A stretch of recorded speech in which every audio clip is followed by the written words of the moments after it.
Hey everybody, my name is Colin and we are thankful that you made time to tune in with us today. Happy Valentine's Day. Please put in the chat below your favorite Valentine's Day treat. Mine is definitely chocolate covered strawberries. We would love for you to click the share button that is on your screen. This will allow your friends and family to view the live stream as well as an encouraging message from our pastor. If this is your first time with us today, please let us know. You can text Team Hope to 94,000. We would love to give you more information about Hope Valley. We are in the second week of our series, I Promise. If you missed last week, you can go check it out on our YouTube channel or our Facebook page. Before we get into the message, let's take some time to worship. So let's turn down the distractions and turn up the volume, and let's lean in and worship together.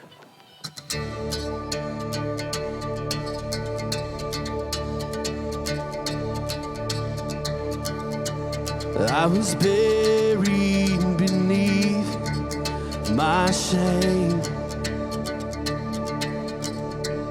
Who could carry that kind of weight? It was my turn till I met you. I was breathing but not alive. All my failures I tried to hide. It was my turn. It was my turn till I met you. You called my name and I ran out of that grave, out of the darkness into your glorious day. You called my name and I ran out of that grave,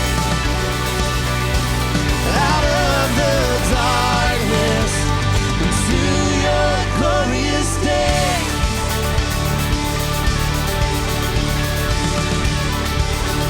Now your mercy has saved my soul.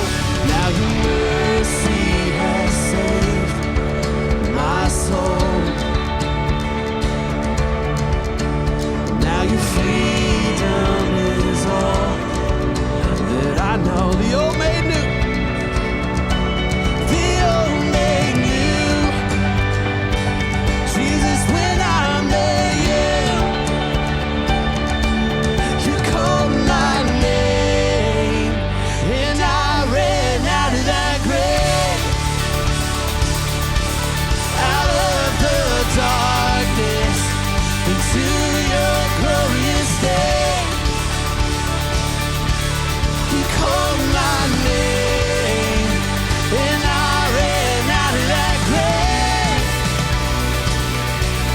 out of the darkness into your glorious day.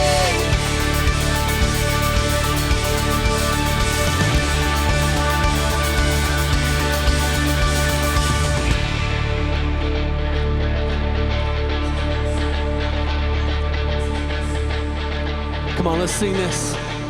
I needed rescue, my sin was heavy. The chains break at the weight of your glory. I needed shelter, I was an orphan. Now you call me a sinner. When I was broken, you were my healing. Your love is the air that I'm breathing. I have a future, my eyes are open, 'cause when you call my name, I ran out of that grave, out of the darkness into your glorious day.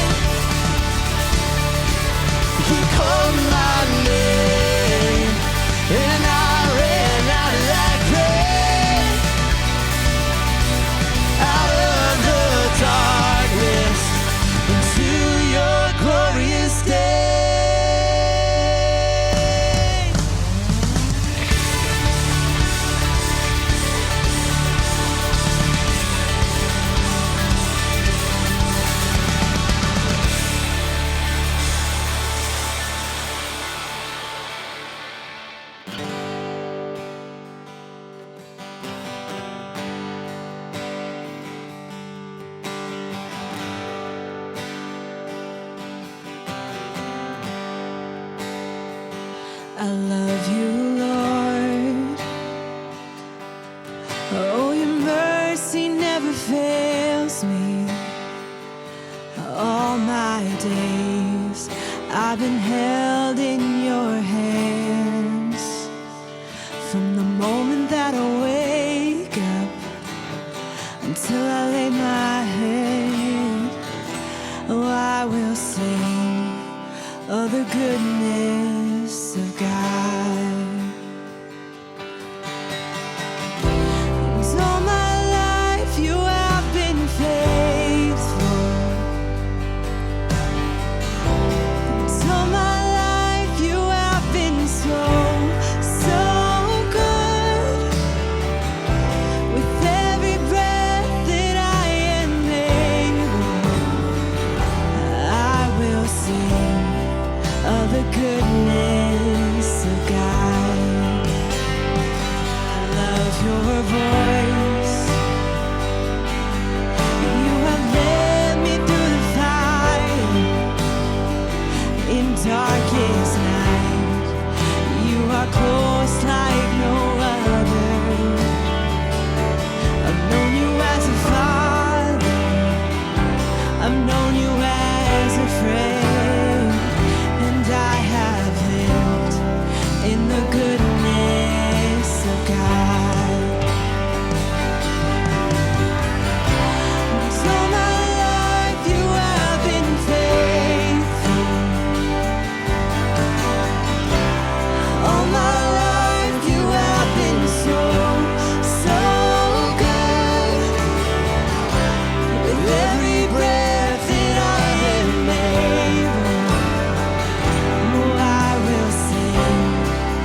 Hey, well, good morning, everybody. Welcome back to week 2 of the series, I Promise, where we are taking a journey through this month in talking about relationships. And it's not just about married couples or even people that are falling in love, but it's about relationships that are really connective across the board, making promises to ourselves, making promises to God and the people around us. And come on, it's Valentine's Day today. Hopefully you're having an amazing day, eating all the chocolate, looking at the roses. If that's not you, then it's coming. I promise it'll come. It'll come. But hey, I'm super excited what God's going to do today. And thinking through the topic that I wanted to share on. And really, it's just this. It's how do we get healthy in our relationships?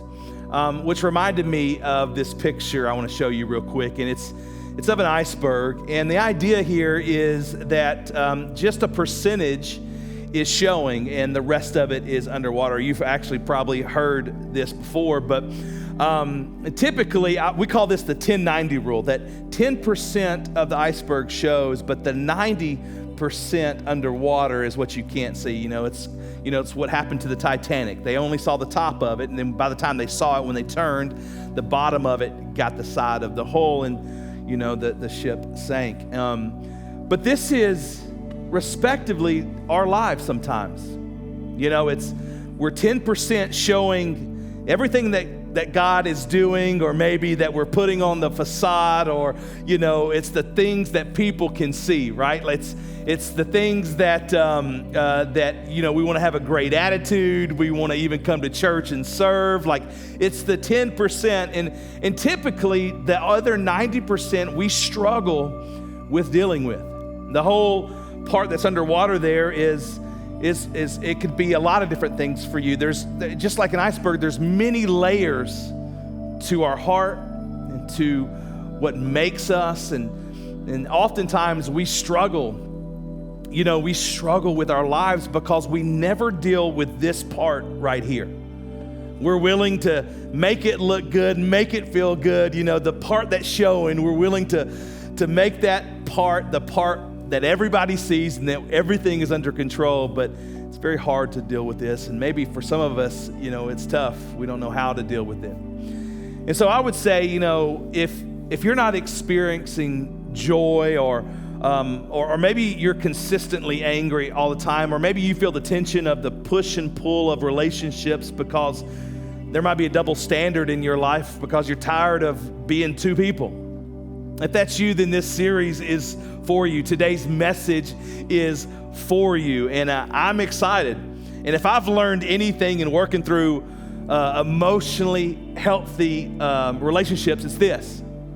If you try to build your intimacy with another person before you have gotten a whole on your own, all of your relationships become an attempt to complete yourselves. I want to read that last part again. All of your relationships become an attempt to complete yourself. And that's huge. Why? Why is that? Because no one was designed to complete you. It's if you watch any romantic comedies, which I clearly do, not at all. But any love stories or movies, or I've performed a lot of weddings where this saying was at the top of the list, and that is, you complete me. It's like, oh, you're my soulmate, you complete me. And those words are true on the surface, right? But they're not the truest thing about you. And if you believe, I need to tell you this, if you believe someone can complete you, then you're setting yourself up to fail. You're setting yourself up for a heartache. And ultimately, your need for relationship goals are needing to be met like this, like it's a push and pull, like it's from side to side. And when what really needs to happen in reality, relationships are created to go this way, not this way. Yes, we go back and forth, but every relationship should be going this direction, right? And so your relationships can only be as healthy as you are. And I think that's incredibly important. So I want to give you 3 promises on how to get healthy this morning. Number 1 is profound significance. And I think this one's pretty powerful. You know, if you want to get healthy, you really need to get a lock on how profoundly significant you are in God. And this is something that's pretty tough. I get it. You know, we struggle with how we're made or how we feel or even the mistakes that we've made over the years. We have a hard time, you know, checking into that, but not really realizing that God made you specifically and how much love He has for you, right? You know, we're not called just to really go through the emotions. You know, just singing hymns, you know, singing Amazing Grace, right? Reading scriptures about it, quoting scriptures like Philippians 4:13. I can do all things through Christ who strengthens me. Come on, show that picture again of the iceberg, right? We don't want to just quote the scripture, look like everything's good, right? We really want to see the shift and change and get this place, the heart of who we are in the right spot, right? Before relationships could ever be changed. Don't think for a minute that one person can complete you to where this all now comes to the surface, because that's far from the truth. You know, I heard a pastor say this years back, and it really challenged me. But he would give himself kind of a self-talk. And, you know, if you were to put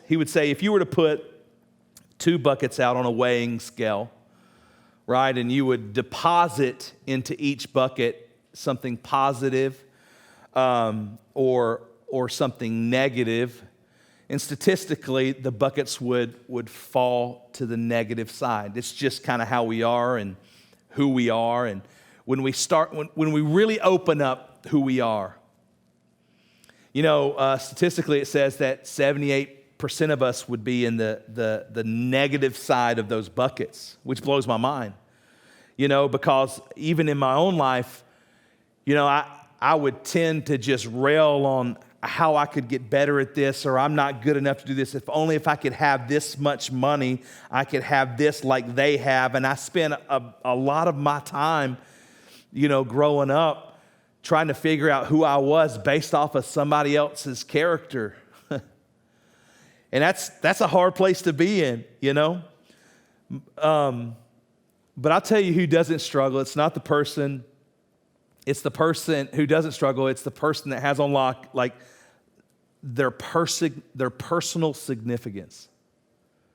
So it's somebody that understands that even though they have the struggles, even though they don't have it all together, that they have a personal significance in their heart that shifts the way they look at themselves.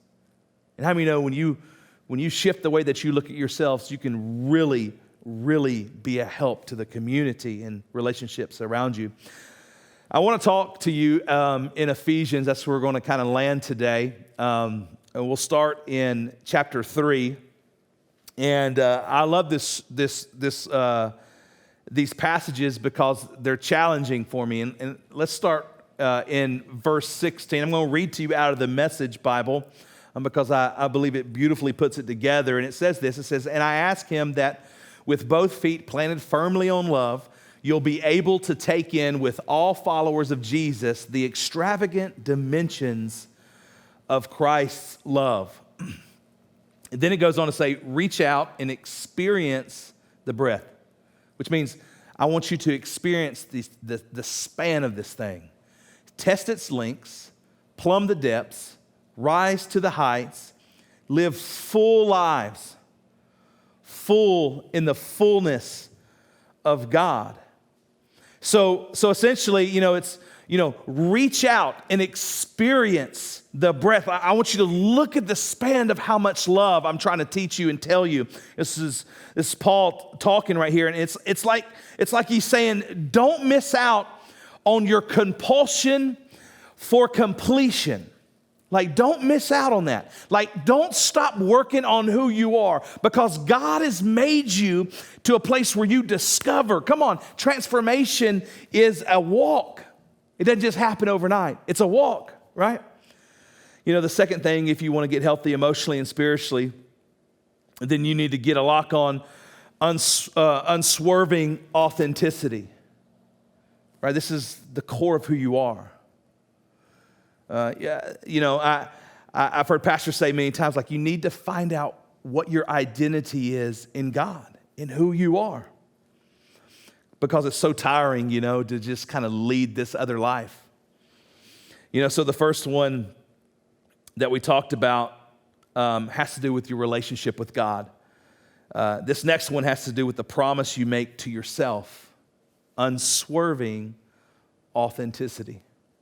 Right? And so the idea of unswerving authenticity is all about you being true to you. This is huge. There's this nasty disease out there, and it's the disease to please people for all the wrong reasons. I think this is important. So if you struggle with that disease, maybe you're walking around thinking to yourself, like, if I would just do this for so-and-so, then maybe I'd get a look in my direction. Or maybe if I would say this certain thing at this certain time, maybe this group of people would respond a certain way. Or maybe if I had this much money, I could look the way that other people would see me different. It's dangerous. It really is dangerous. And, it's tough to walk down pathways that others want you to walk down. It never was created for you, right? That never was supposed to be part of the journey, right? But it's not until you walk down your God-given pathway that you'll discover your authentic life, right? Unswerving authenticity. Look what Ephesians 4 says. In verse 1, it says, I want you to get out of there, and I want you to walk. Better yet, run. Run on the road God called you to travel. I don't want any of you sitting around on your hands. I don't want anyone strolling off down some path that goes nowhere. How many of you are on a path to nowhere? Yeah, nobody really wants to answer that question. You might answer it personally. Like, what the Bible, Paul's like, listen, we're all on a journey. We're all trying to figure it out. And he's saying, listen, I don't want you to run down this path that leads to nothing. Like Paul's saying, listen, you remember when he said, listen, I'm going to run my race. I need to run don't run your friend's race. Don't run your mom and dad's race. Don't run what Instagram shows you what race they are. Like I want to run my race. And that's why he says, listen, I keep my face on you. I keep my heart on you, because if I don't, I begin to run somebody else's race. And it's dangerous. Paul is saying, like, look, work on your identity.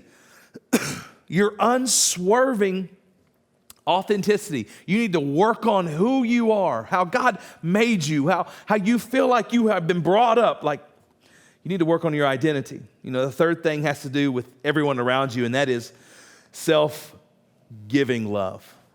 And this is a different one. I want to teach you today out of these three. Self-giving love is the love that is, you're giving yourself away. You've already looked past you. You're connected with God. You're strong, but you're starting to see other people's needs. It's called self-giving love. You see needs around you that need to be met in your workspace or friends or even in family. Like you go the extra mile. And I think that's incredibly important in relationships. When we're talking about these promises, like, God help me to be the best that I can be. When Jesus preached his last message it was called the Sermon on the Mount. And, I heard a pastor say earlier on in my ministry, or in when I first started ministry many, many years ago, he said, learn how to go the extra mile for people. Learn how to have bedside manner, like learn how to help people get to the next place in life. Learn how to love people. And, in the old times when Jesus was around, it was a Roman law that the young boys, coming of age, would have to carry the backpacks of soldiers 1 mile, and it was from one place. So either it was from their house to the place that they're going, or coming from a place to their house. Either way, they had to carry it 1 mile, and it was a Roman law. They put it in Roman law. I have no idea why, but it was. Some say it was to give help to the Romans as they come home from battle, or go to battle, or go to work, and that's what they would do. And the story was so powerful that Jesus even used it in the Sermon on the Mount, and he used this analogy. And, he says, listen, people need you, right? And that's his whole idea. Jesus said, I don't want you just to walk the first mile. Like he says, walk another mile that no one sees coming. Come on, and we have that opportunity often. Begin to see what happens when you begin to walk an extra mile for people. When you see past your own needs to help others, life begins to live at a whole different level for you. And Jesus was pretty strong on this. He's like, listen, go the extra mile for somebody, right? Like don't just stop at the thing that they might need. Go the extra mile. And so that's huge for me. Look what Ephesians 4 says, chapter 2 and 3. It says, and mark that you do this with humility and discipline, not in fits and starts, but steadily. So not just starting and stopping. Come on, how many of you are great at starting something but terrible at finishing? Right? Like that's what he's saying. But steadily, pouring yourself out for each other in acts of love, alert at noticing difference, and quick at mending fences. He's saying, look, go the extra mile. Go the extra mile. There were so many opportunities around you to go the extra mile. You might be saying, well, how in the world? Like, I'll tell you, when I take out the trash, that's my first mile I walk. Miles can be big or small, right? That's the first mile. But taking out the trash without saying nothing is the second mile. Amen. Come on. Start somewhere in your life. Help somebody at your work. Help your kids. Help somebody that's near you. Go the extra mile. I think it's important. So I think, when we're talking about profound significance, the promise of unswerving authenticity and self-giving love, these are all areas that we need to work on. Come on, and getting spiritually and emotionally and physically healthy in our lives. Just like I said in the beginning, if all your relationships become an attempt to complete yourself, you'll fall flat. And I think that's important. And I don't ever want to give or let an opportunity to go by without saying, hey, if you've never experienced Jesus or know who he is, and we're here for you. We want to help you on that journey. We want to help you in your decision making. And if that's you, come on, reach out. It's very simple. You would just, if you wanted to accept Jesus, all you would do is just say, Lord, thank you so much for dying on the cross for me. I know that I'm a sinner, and you saved me by grace. And you might not even understand that very much. And that's okay. Transformation will begin to happen, right? It becomes a process, and you learn from here on out. And if you made a decision today, we want to give you every opportunity. We want to give you resources. So just So just, you can connect with us. There's many different ways you can do that. But we honor you and we're thankful for you. And happy Valentine's every day. Happy Valentine's, everybody. Not every day, everybody. Happy Valentine's. We love you. We'll see you next week. Thanks for tuning in with us today. If you made a decision to follow Jesus or you have something you would like for us to pray about, please let us know. You can text Team Hope to 94,000. Our team is ready to give you some next steps and be in prayer with you.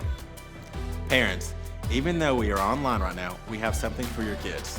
Hope Valley Kids starts every Sunday morning at 9 a.m. on our Facebook page and our YouTube channel. The Bible Center fun and engaging content is for all ages, so go check it out.